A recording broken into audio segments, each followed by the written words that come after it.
नमस्कार विद्यार्थियों, आप सभी का एक बार पुनः हमारे YouTube ऑनलाइन क्लास में स्वागत।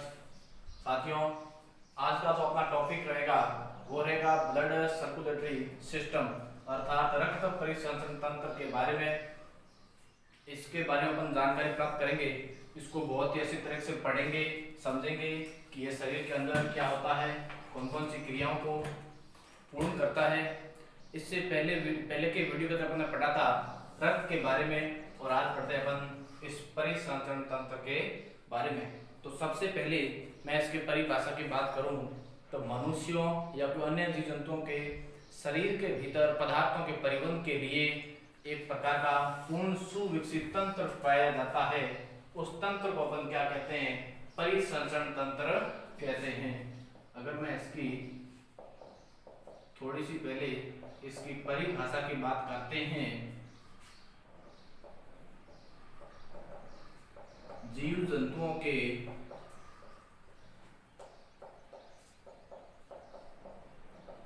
शरीर के भीतर पदार्थों के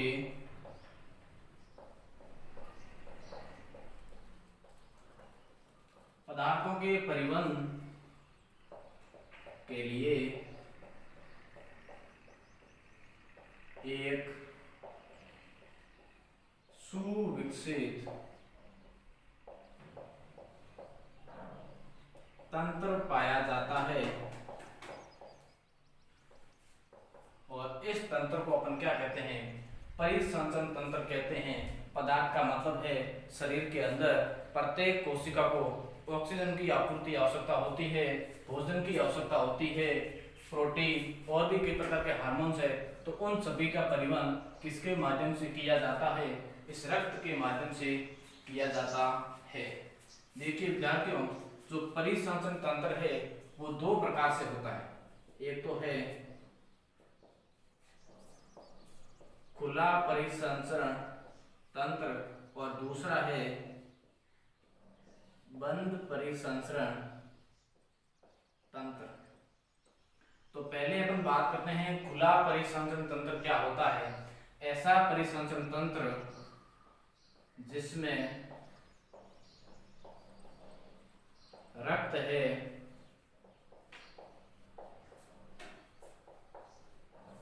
वो बिना वाहिनियों के प्रवाहित होता है। अर्थात मैं कहूं ऐसा परिसंचरण तंत्र जिसके अंदर रक्त है वो बिना नलिकाओं के प्रवाहित होता है, और बंद परिसंचरण तंत्र जिसके अंदर जो रक्त है वो एक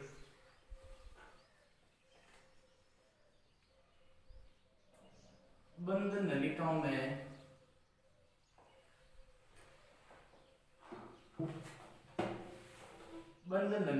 प्रवाहित होता है। तो ऐसा परिसंचरण तंत्र क्या कहलाता है? बंद परिसंचरण तंत्र कहलाता है। अगर मैं इसके एग्जाम्पल लिखूं, जैसे मनुष्य और भी कशेरुकी प्राणी, तो इस प्रकार के प्राणियों के अंदर किस प्रकार का तंत्र पाया जाता है? बंद परिसंचरण तंत्र। और खुला परिसंचरण तंत्र है, या आपने सुने होंगे छोटे जीव जैसे तिलछट्टा, मकड़ी या कोई कीट है। इस प्रकार के जीवों के अंदर खुला परिसंचरण तंत्र पाया जाता है। और मनुष्यों की बात करें तो मनुष्यों के अंदर जो रक्त है वो एक बंद नलिकाओं के अंदर प्रवाहित होता है। इसलिए मनुष्यों के अंदर किस प्रकार का परिसंचरण तंत्र पाया जाता है? तो वो है अपना बंद परिसंचरण तंत्र। तो अपन बात करते हैं इस परिसंचरण तंत्र के अंदर क्या पढ़ेंगे। इसके अंदर सबसे पहले अपन हृदय के बारे में पढ़ेंगे, और धमनी है, शिरा है। इन तीनों टॉपिक्स के बारे में आज अपन अध्ययन करेंगे।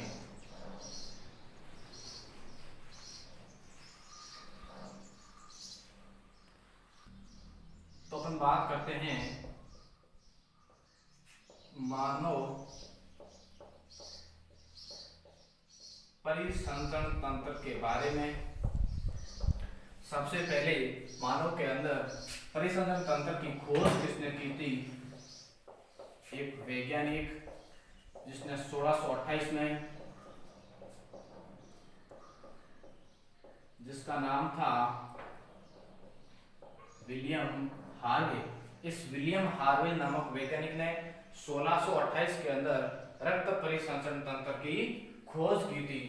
आगे विद्यार्थियों अपन इसके अंदर सबसे अपना पहला जो इम्पोर्टेंट टॉपिक है वो है हार्ट। इस हार्ट के बारे में अपन अध्ययन करते हैं। ये आप देख सकते हैं हार्ट का मैंने डायग्राम लगाया है। इसके अंदर कौन कौन से अंग है, मांसरा है, धमनी है, ये कौन कौन से कार्य करते हैं उसको भी अपन पढ़ेंगे।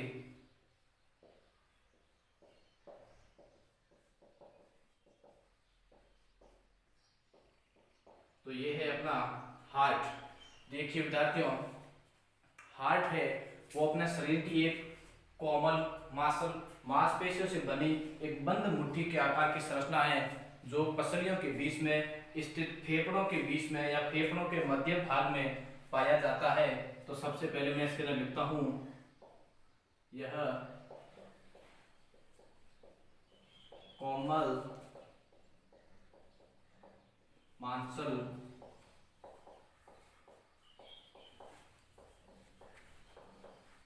मांसपेशियों से निर्मित संरचना है जो पसलियों के बीच स्थित फेफड़ों के मध्य भाग में पाया जाता है। तो सबसे पहली तो बात होगी इसकी स्थिति कि यह हार्ट जो अपना कहाँ पर पाया जाता है, तो ये दोनों फेफड़ों के मध्य भाग में पाया जाता है। अगर मैं इसके रंग की बात करूं तो इसका रंग कैसा होता है? इसका रंग होता है लाल, गहरा लाल रंग होता है। अगर मैं इसके वजन की बात करूं तो इसका भार है वो है लगभग 300 ग्राम। लगभग कितना है? 300 ग्राम। देखिए विद्यार्थियों, इस हृदय के ऊपर एक आवरण पाया जाता है। क्या पाया जाता है? एक आवरण पाया जाता है। हृदय के ऊपर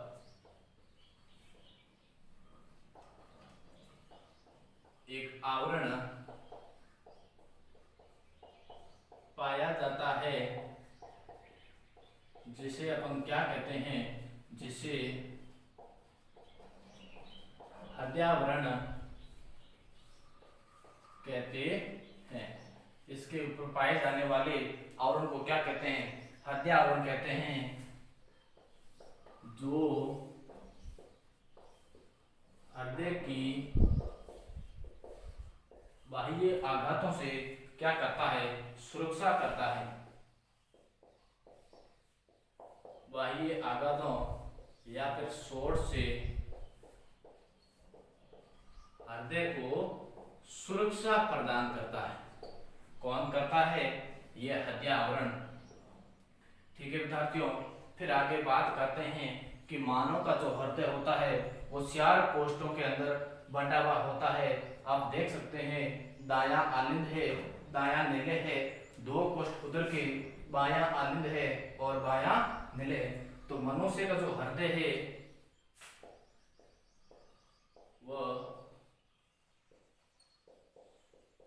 4 चैम्बर के अंदर बंटा हुआ होता है या 4 कोष्ठों में बंटा हुआ होता है, जिसके अंदर सबसे पहला है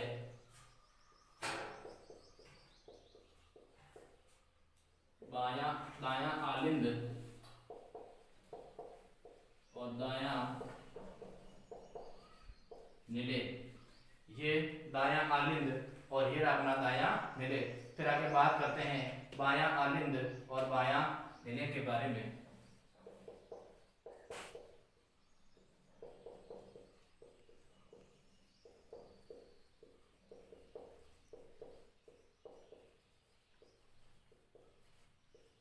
तो विद्यार्थियों ये तो हो गए अपने हार्ट के 4 कोष्ठ। तो आगे बात करते हैं इन चारों कोष्ठों में से रक्त का किस प्रकार परिवहन होता है, किस प्रकार के हार्ट के अंदर कपाट पाए जाते हैं। अब विद्यार्थियों ध्यान दीजिए, ये जो अपना दायां आलिंद और जो दायां निले है, इनके बीच में ये आपको देखा जाए व्हाइट संरचना, ये क्या है, ये प्रकार से कपाट है। और इस तरफ भी बायां आलिंद और बायां निले के बीच में भी आप देख सकते हैं ये क्या पाए जाते हैं, ये कपाट पाए जाते हैं। इस तरफ त्रिवर्णी कपाट पाए जाते हैं और बाहीं तरफ द्विवर्णी कपाट पाए जाते हैं। अब देखिए विद्यार्थियों, कपाट क्या कार्य करते हैं। कपाट है वो रक्त को वापस आलिंद में जाने से रोकते हैं या रक्त को वापस विपरीत जाने से रोकते हैं। ये कपाट वो इस प्रकार लगे होते हैं, जैसे ही ऊपर से रक्त का दबाव आता है तो वो इस प्रकार खुल जाते हैं, लेकिन जैसे ही वापस नीचे से रक्त का दबाव आता है तो वापस यूं पोस्ट ये कपाट बंद हो जाते हैं। तो कपाट का क्या कार्य है, कपाट का कार्य है कि रक्त को वापस विपरीत दिशा में जाने से रोकते हैं। तो अपन बात करते हैं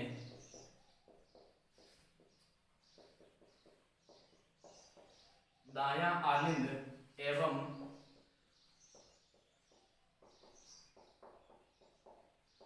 दायां निले के बीच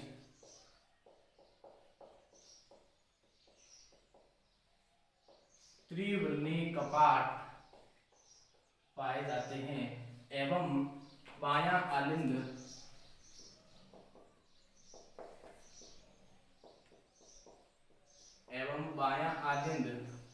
और बायां निले के बीच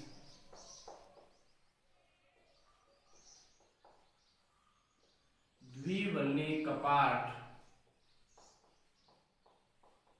पाए जाते हैं। तो आपको समझ में आ गया होगा कि कपाट क्या कार्य करते हैं, रक्त को वापस विपरीत दिशा में जाने से रोकते हैं। आगे विद्यार्थियों बात करते हैं अपन इसके अंदर 2 प्रकार की वाहिनियां पाई जाती है, धमनी और सिरा। तो पहले अपन धमनी के बारे में बात करते हैं कि धमनी अपने शरीर के अंदर क्या कार्य करती है। तो देखिए विद्यार्थियों, धमनी वो है जो हृदय से रक्त को अंगों तक ले जाने वाली रक्त वाहिनियां क्या कहलाती है, धमनी कहलाती है। हृदय से रक्त को अंगों तक ले जाने वाली रक्त वाहिनियां धमनी कहलाती है। देखिए विद्यार्थियों, इस धमनी के अंदर शुद्ध रक्त बहता है। कैसा रक्त बहता है, इस धमनी में शुद्ध रक्त बहता है। लेकिन इसका भी एक प्रकार से अपवाद है और वो अपवाद है पल्मोनरी धमनी। इस पल्मोनरी धमनी को अपन फुफ्फुस धमनी भी कहते हैं। इस पल्मोनरी धमनी में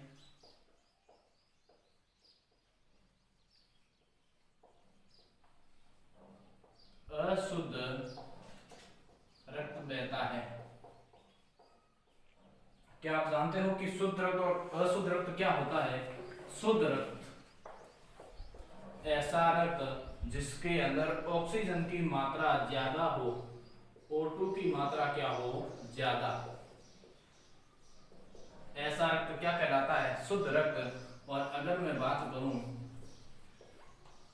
अशुद्ध रक्त की, तो ऐसा रक्त जिसके अंदर कार्बन डाइऑक्साइड की मात्रा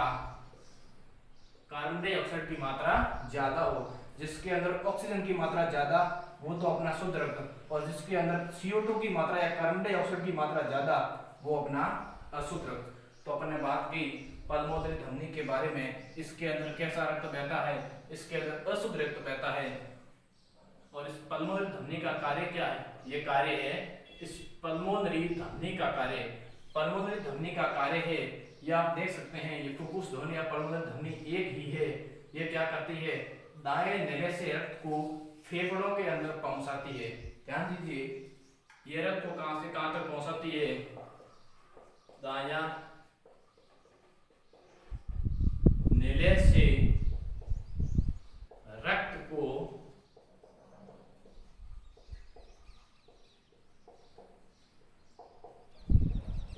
फेफड़ों में पहुंचाती है। तो पहला क्वेश्चन कि हृदय से फेफड़ों के अंदर पहुंचाने वाली वाहिनी का क्या नाम है, तो उस वाहिनी का नाम है पल्मोनरी धमनी। आगे विद्यार्थियों बात करते हैं अपन दूसरी धमनी है, दूसरी वाहिनी है, वो है अपनी शिरा। तो शिरा के बारे में बात करते हैं कि शिरा क्या करती है।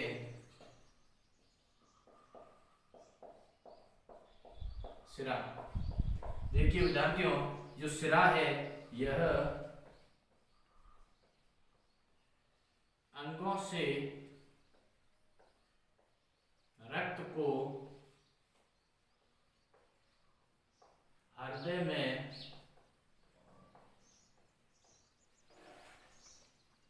लाने वाली वाहिनियां क्या कहलाती है, शिरा कहलाती है। जो शिरा का कार्य है वो वापस अंगों से रक्त को कहां लाना, हार्ट के अंदर लाना। देखिए विद्यार्थियों, इसमें शिरा के अंदर अशुद्ध रक्त बहता है।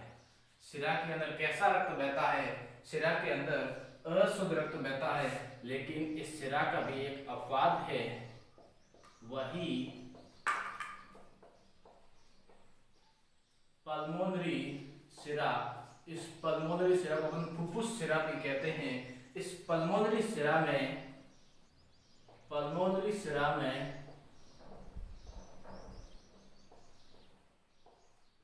शुद्ध रक्त बहता है। देखिए विद्यार्थियों, इस पल्मोनरी शिरा के अंदर किस प्रकार का रक्त बहता है, शुद्ध रक्त बहता है। और यह कौन, यही पल्मोनरी शिरा फेफड़ों से रक्त को इस बाह्य आलिंद के अंदर लाती है, या लाने का कार्य करती है। कौन, पल्मोनरी शिरा फेफड़ों से रक्त को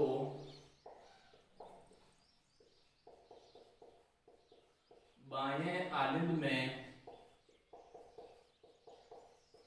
लाती है, अर्थात फेफड़ों से वापस रक्त को हृदय के अंदर कौन लाएगी, ये पल्मोनरी शिरा लाएगी। इसके अंदर कैसा रक्त है, इसके अंदर शुद्ध रक्त है। अर्थात आपने बात की कि शुद्ध रक्त का मतलब क्या है। शुद्ध रक्त का मतलब है कि जो फेफड़ों से हृदय के अंदर रक्त आएगा, उस रक्त के अंदर ऑक्सीजन की मात्रा क्या होगी, ज्यादा होगी। अब विद्यार्थियों आगे बात करते हैं अपन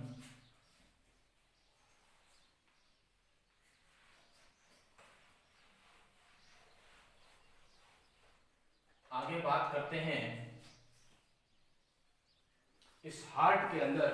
आप देख सकते हैं कि दायां निलय है, दायां आलिंद है, दायां निलय है, ये इसकी चार पोस्ट है, ये अपने त्रिवुलनी कपाट, ये इसके अंदर द्विवुलनी कपाट। अब आगे बात करते हैं हार्ट के अंदर जो रक्त आता है वो रक्त कहाँ से आता है।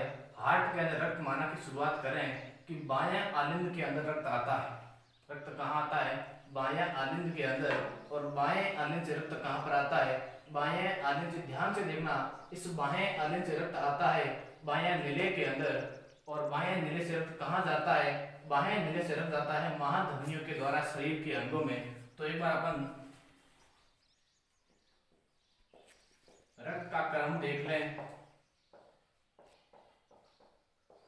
रक्त का क्या देखें, अपन रक्त का क्रम देखें तो सबसे पहले रक्त की शुरुआत होती है वो बायां आलिंद से। यह बायां आलिंद। अब बायां आलिंद से रक्त कहां आएगा, बायां आलिंद से रक्त आएगा बायां निलय की ओर। तो ये रक्त आया बाएं निलय की ओर। और बाएं नीले से रक्त कहां से जाएगा, बाएं नीले से रक्त आगे जाएगा महाधमनियों में।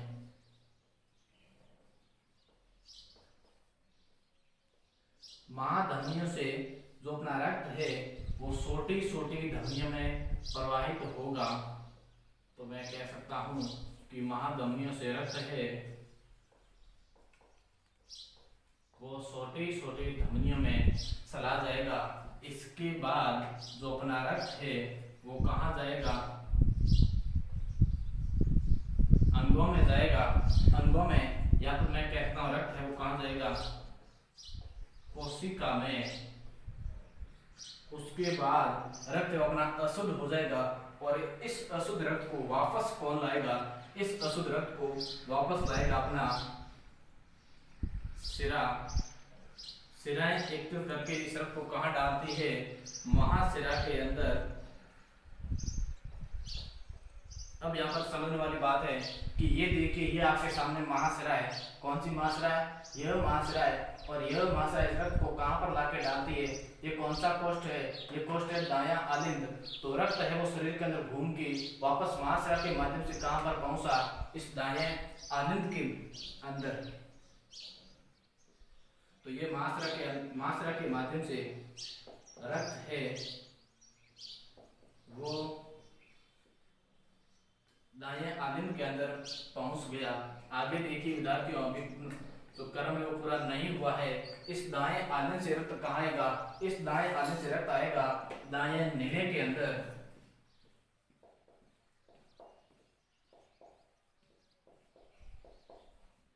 ये हो गया अपना दायां नीले।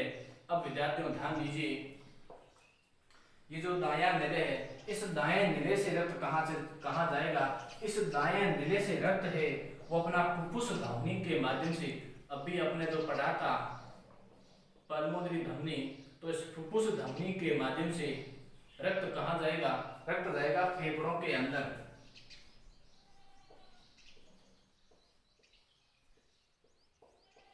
ये रक्त गया फेफड़ों के अंदर। फेफड़ों से रक्त है वो वापस आएगा, और वापस किसके माध्यम से आएगा, तो वापस आएगा वो अपना है फुफ्फुस शिरा, या फुफ्फुस शिरा को अपन कहते हैं पल्मोनरी शिरा। तो इस फुफ्फुस शिरा के माध्यम से वो रक्त है अपना इस हार्ट के कौन से भाग के अंदर आएगा, तो वो है अपना ये बायां आलिंद।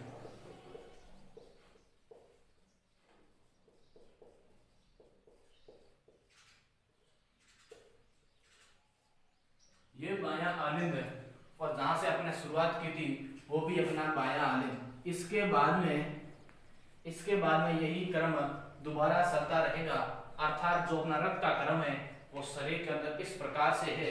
वो अपन कह सकते हैं कि जो ये हृदय का बायां भाग है, बायां भाग, इस बाएं भाग के अंदर कैसा रक्त है, शुद्ध रक्त है।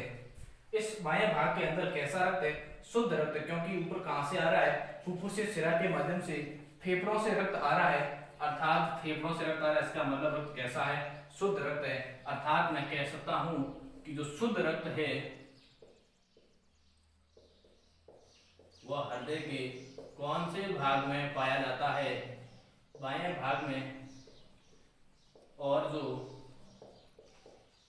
अशुद्ध रक्त है वो हृदय के कौन से भाग में पाया जाता है, तो वो है अपना दायां भाग, क्योंकि यहाँ से रक्त इसके अंदर आता है, जो शरीर के अंगों से रक्त हृदय के अंदर आता है वो अशुद्ध रक्त होता है। इसलिए इस दाएं भाग के अंदर रक्त कैसा है, इस दाएं भाग के अंदर रक्त है वो अपना अशुद्ध रक्त है। अब देखिए विद्यार्थियों, ये अपन ने क्रम पढ़ लिया, और आगे बात करते हैं अपन हृदय के बारे में नॉर्मल सी जानकारी।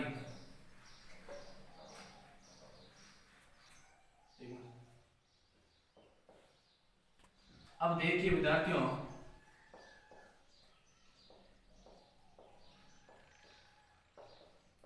हृदय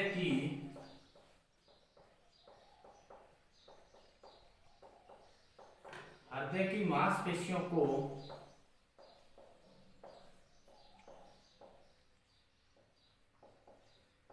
रक्त पहुंचाने वाली वाहिनियों को अपन क्या कहते हैं? इन वाहिनियों को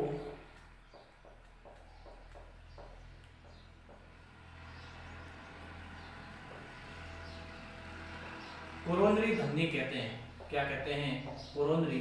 हृदय की स्वयं की मांसपेशियों को रक्त की आपूर्ति करने वाली वाहिनियां क्या कहलाती है? कोरोनरी धमनी कहलाती है।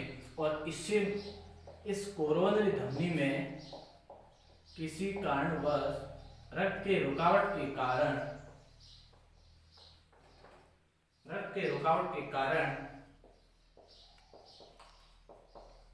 हृदयघात आता है। हृदयघात का मतलब है हार्ट अटैक। तो ये तो हो गया हार्ट अटैक का कारण।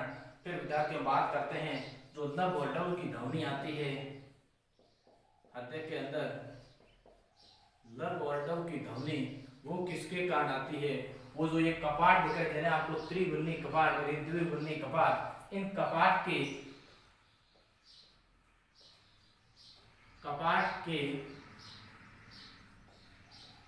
खुलने व बंद होने पर हमें किस प्रकार की ध्वनि सुनाई देती है? तो हमें ध्वनि सुनाई देती है लब और डब की ध्वनि। मानव का हृदय 1 मिनट में कितनी बार धड़कता है? तो 1 मिनट के अंदर 72 बार धड़कता है। आगे थोड़ी सी और बात करते हैं। एक मानव का रक्त दाब है वो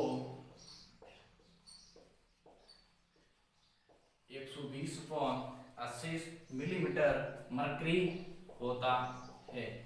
और इस रक्त दाब का जो मापन है वो एक यंत्र है। उस यंत्र का नाम है रक्त साप मापी यंत्र के द्वारा अपन रक्त दाब का मापन करते हैं। फिर अंतिम पॉइंट कि रक्त की जो धड़कन का जो नियंत्रण है,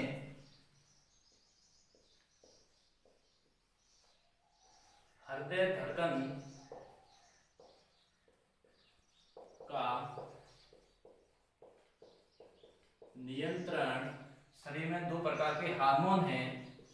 एक तो है अपना थायरोक्सिन हार्मोन। कौन सा हार्मोन है? थायरोक्सिन हार्मोन एवं